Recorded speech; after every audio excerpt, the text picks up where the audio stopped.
will happen with this, if the council approves this tonight, is consider this like a pass-through where we actually pay Kelly and Lemons, and then when the property is sold, that fund that we paid them from gets reimbursed. The amount is $5,203.58. There's a lot of information in here for all of their specific time that they spent, who they talked to, all the research that they did on this. I think Ross is familiar with this, are you not, Ross? Well, a little bit. Like I say, they did a lot of the background checking into all this stuff. Like I say, this is a pass-through. I think right now there is a, city has a retainer by the person that's going to buy it right now. Okay. So Yeah. it would come out of that retainer, or Yeah. if they go ahead and buy it, Yep. then they'll just have to reimburse the city for it. So it's no cost to the city. So you're saying right now it would come out of that retainer from that property?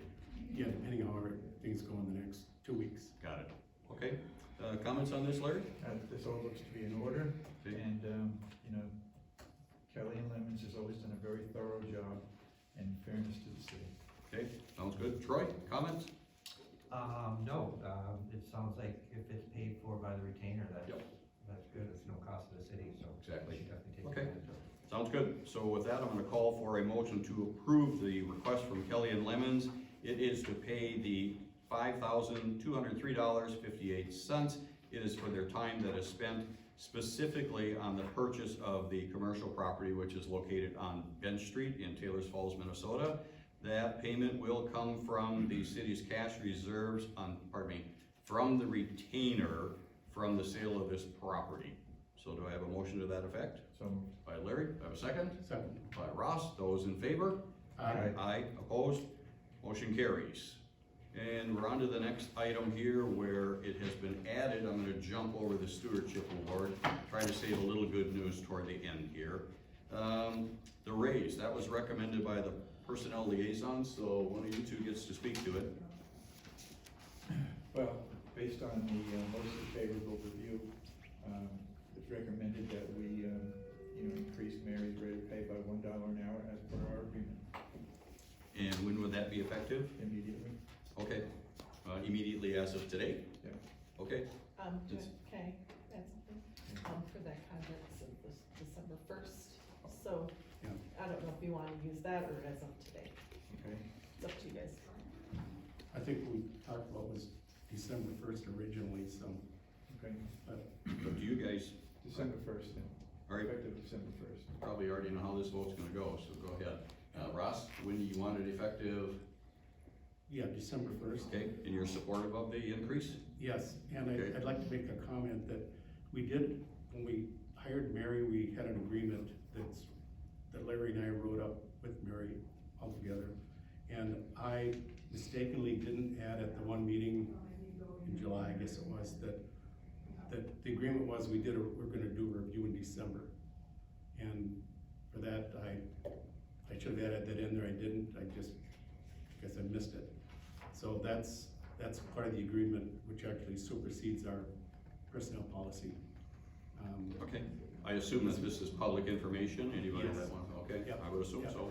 It's, It's like a Yep. contract, it was, well, it is, yeah. alright, It was the original agreement, so. okay. Alright, Troy, comments? Yeah, I have a comment. Go ahead. I guess it goes back, in addition, to the qualifications or lack thereof of this council and the track record in personnel, relations. And now in contradiction with our own personnel policy, I like Mary, but I will be opposing this dollar increase. Okay, sounds good, Troy. So I think we got enough information out there. I'm gonna call for a motion to approve the pay increase to Mary Tomnitz, our city clerk treasurer. It is effective December 1st of 2022. So I think I got all the verbiage out there, and make sure that this is part of the record, which is the employment agreement with the city of Taylors Falls and Mary Tomnitz, and it is available to the public. So do I have a motion to approve this? So moved. By Ross, I got a second by Larry. Those in favor? Aye. I, Aye, opposed? Opposed? Motion carries 3-1. So I'm on to the next item, which Troy wanted added. This is something about a billing or something on 361 Government Street. Yes, thank you, Mayor. Yep. This is a Springs Inn, of course. Oh. We have, in 2014, there was a request from the then owner, Rick Anderson, to adjust the REUs, which is residential efficiency, residential equivalency units. There you go, Right. for stormwater runoff. Right. Now, what the city did at that time is reduce the utility bill, which was $1,142.58 a year, down to $266.34 a year. When was that? This was in 2014. Thank you. Okay. And the reason being that was because it was empty and it wasn't being used, since the property is vacant and is now operating as a motel or bar.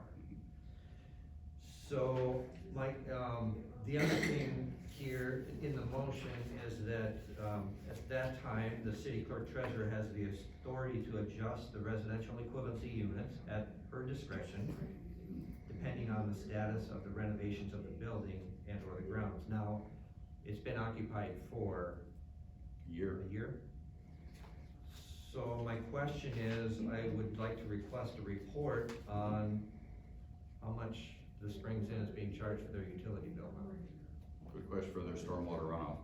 And are you saying we should be increasing that again since it's occupied? Right now, I'd like to know how much we're charging them. Okay, sounds good. So Mary can take care of that in the future here. Okay. Anything else, Troy? That was it. Okay, so there's really no council vote on that. There's some action assignment for Mary to look into that. And what I'm gonna recommend is email the whole council, including myself, your response to that to Troy. Okay, sounds good? Absolutely. Now, I'm on to the last item on the agenda. This is the Taylor's Falls Stewardship Award. This is for 2022. When Kim Zittelman was presented the award, it was for 2021. The reason for that was we got a little behind when things shut down and COVID set in and we had all kinds of distractions, trying to make sure we get back on track again here. So when the new administration takes over, they'll have a clean slate, so I hope. So what I've done is I'm gonna do like I did with Kim Zittelman, is I've actually come up with the award. I've got the placard that goes with it. At this time, I'm going to read and then present this award. And again, this is the 2022 St. Croix River Valley Stewardship Award. It says, this year's Stewardship Award recipient has been a resident his entire life and is deserving of the 2022 award for many reasons. His family has been active in our community for, do you notice I said his? It tells you it's a guy, doesn't it? You're pretty sharp, Lynn, aren't you? Okay, so his family has been active in our community for many years, as business owners, committee members, as council members.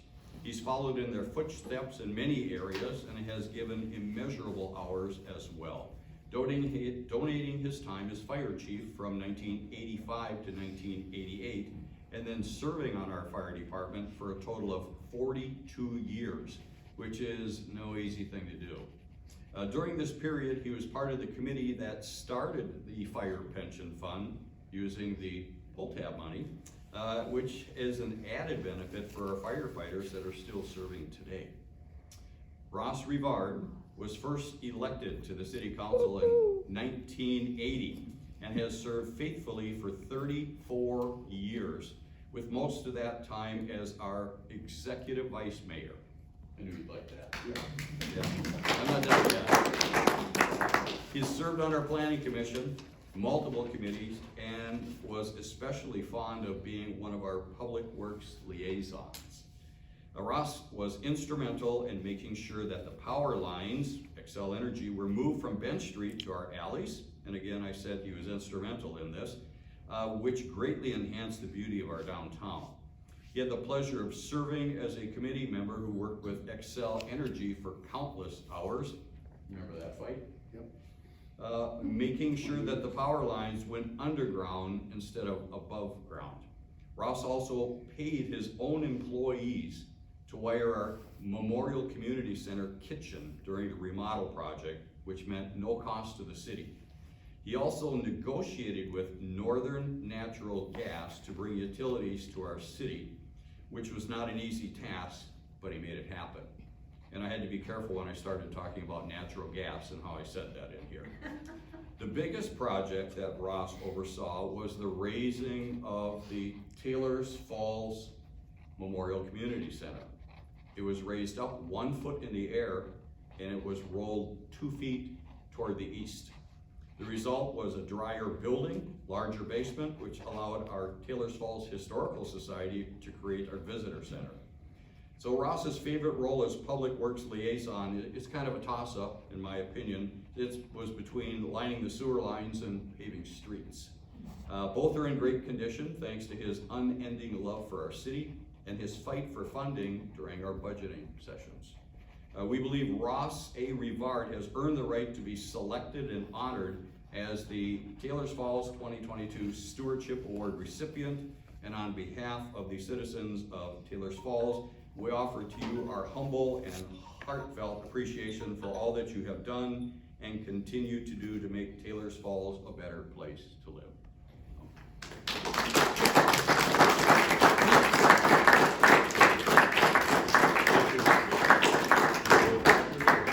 Mr. Mayor, Yes. can you make that incumbent upon the fact that he rides in the parade? You know, he's never ridden in the parade. I thought know. The same thing was, he gets to ride in the parade. So, did you take the flag? Thank you.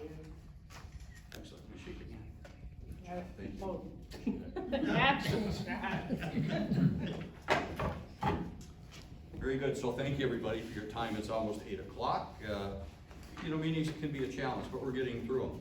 We have one more meeting left, and my goal is to pass things over to the new administration as smoothly as we possibly can. I think we've covered everything this evening, have we not? We have one thing that we talked about, and that was a request to update on the ADO reconciliation. Ah, very good, thank you. So Mary, so where do we sit with our fund balances right now? So we've made it mostly through reconciling through November as far as bank statements. We have not completed the fund balances as of yet, but we're getting very close. And I was hoping to have it by this meeting, but I will have it by the next meeting. And as soon as they are available, I will let council know what those fund balances are. So ideally by the end of the year, so the new administration takes over with Absolutely. all the fund balances in order. Mhm. Okay, and that's what Ashley from Opto told me as well, and she really gave high kudos to you for your hard work in providing the necessary information to them. They've had to go all the way back to January of 2022 and almost start from scratch and go through all of that stuff, but we want everything to balance and match, so. Okay, I think I've had everything then, so with that, thank you all for your time. I will entertain a motion to adjourn. Oh, one last thing before I do. The next meeting is in 2 weeks. It's our last meeting. It's really kind of a wrap-up meeting. There is no public forum at that meeting, and we don't have roundtable. We hit the business, we wrap up the business, and we pass it on to the next administration. So again, with that, I will entertain a motion to adjourn. Larry, I'd like to oh, go say ahead. one thing. Sorry. I'm not gonna be here for the last meeting. Okay, Got family, business okay. in Colorado. Colorado is calling. But I would like to say, you know, it's been a pleasure serving with you and with Ross and with Mary. And, continued good luck in the next year and beyond. Thank you very much for all your help. Thank you. We're free. So with that, I entertain a motion to adjourn from Larry. Do I have a second? Second. From Ross. Those in favor? Aye. Aye. Opposed? We are adjourned. Thank you.